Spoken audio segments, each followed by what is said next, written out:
लातूर जिल्ह्यातल्या अहमदपूर तालुक्यात असलेल्या धानोरा गावच्या शिवारामध्ये आपण आहोत. आपण जर पाहिलं तर ही कांद्याची शेती आहे. मात्र पेरणी केल्यानंतर किंवा लागवड केल्यानंतर ही कांद्याची रोपं जी आहेत ती उगवलीच नाहीत. त्यामुळं शेतकरी कुठेतरी अडचणीत येताना पाहायला मिळतो आहे. आपण जर पाहिलं तर एका एकरमध्ये या शेतकऱ्यानं कांद्याची लागवड केलेली होती. मात्र 15-20 दिवस झाले, मात्र एकही रोप जे आहे ते उगवलेलं नाही.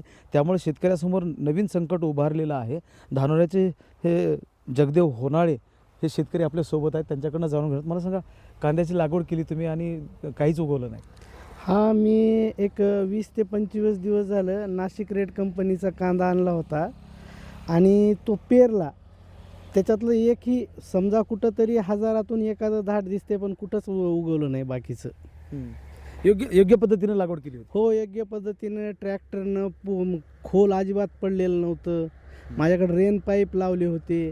सगळ्या पद्धतीनं आपण जे जे करायला पाहिजे त्या पद्धतीनं केलं. पाणीसुद्धा दिवसा नाही दिलं, रात्री दिलं, तरी पण त्याची उगवण नाही झाली. म्हणजे किती नुकसान झालेलं आहे तुमचं? कमीत कमी आता बियाणं सरासरी एक 2,500-3 हजाराचं बियाणं आहे.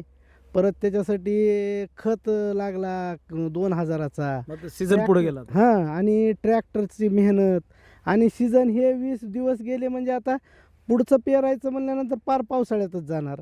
आणि आपण जी कांदा लागवड केली होती ती उन्हाळ्यामध्येच आपल्याला पात विक्रीसाठी यावी आणि चांगला भाव मिळावा ह्या हेतूने आपण लागवड केली. सहदेव होनाळे यांचं हे शेत आहे. सहदेव होनाळेंना आपण ओळखतो, कारण ते शेतकऱ्यांसाठी लढतात. खांद्यावर आऊत घेऊन ते मुंबईपर्यंत शेतकऱ्यांच्या प्रश्नावर गेले होते. आता तुम्हालाच कंपनीनं फसवलं आहे असं दिसतंय. म्हणजे जी कांद्याचं लागवड केलेली होती ती उगवली नाही. हो, बघितलं, आपण बघितलं. तुम्हीच औसा तालुक्यातलं एक प्रकरण बघितलं होतं. त्या शेतकऱ्याचं सोयाबीनचं बियाणं उगवलं आणि तशाच पद्धतीने हे कांद्याचं बियाणं उगवलं. आता हे शेतकऱ्याचं बघितलं तर 2 ते 2.5 लाखाचं हे नुकसान आहे. सीझन गेला म्हणजे शेतकऱ्यावर संकटही फक्त काय निसर्गाचीच नाहीत, तर कंपन्यासुद्धा बियाणं असं फसवेगिरी करत आहेत. त्यांना माहीत आहे, कोणी तक्रार करत नाही किंवा कोणी याच्या विरोधात कोणी कोर्टात जात नाही. आम्ही या प्रकरणामध्ये रितसर तालुका अधिकारी, कृषी अधिकाऱ्यांना तक्रार दिलेली आहे आणि त्यांना सांगितलं की बाबा या शेतकऱ्याला न्याय मिळाला पाहिजे.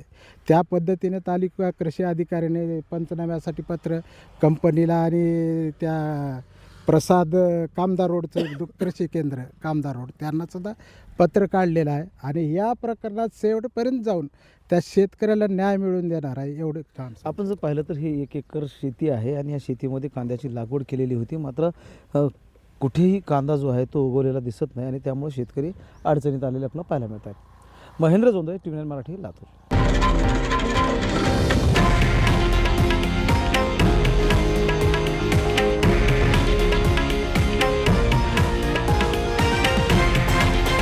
हे आहे देशातील नंबर 1 न्यूज नेटवर्क आणि आपण पाहत आहात TV9 मराठी, एकमेव.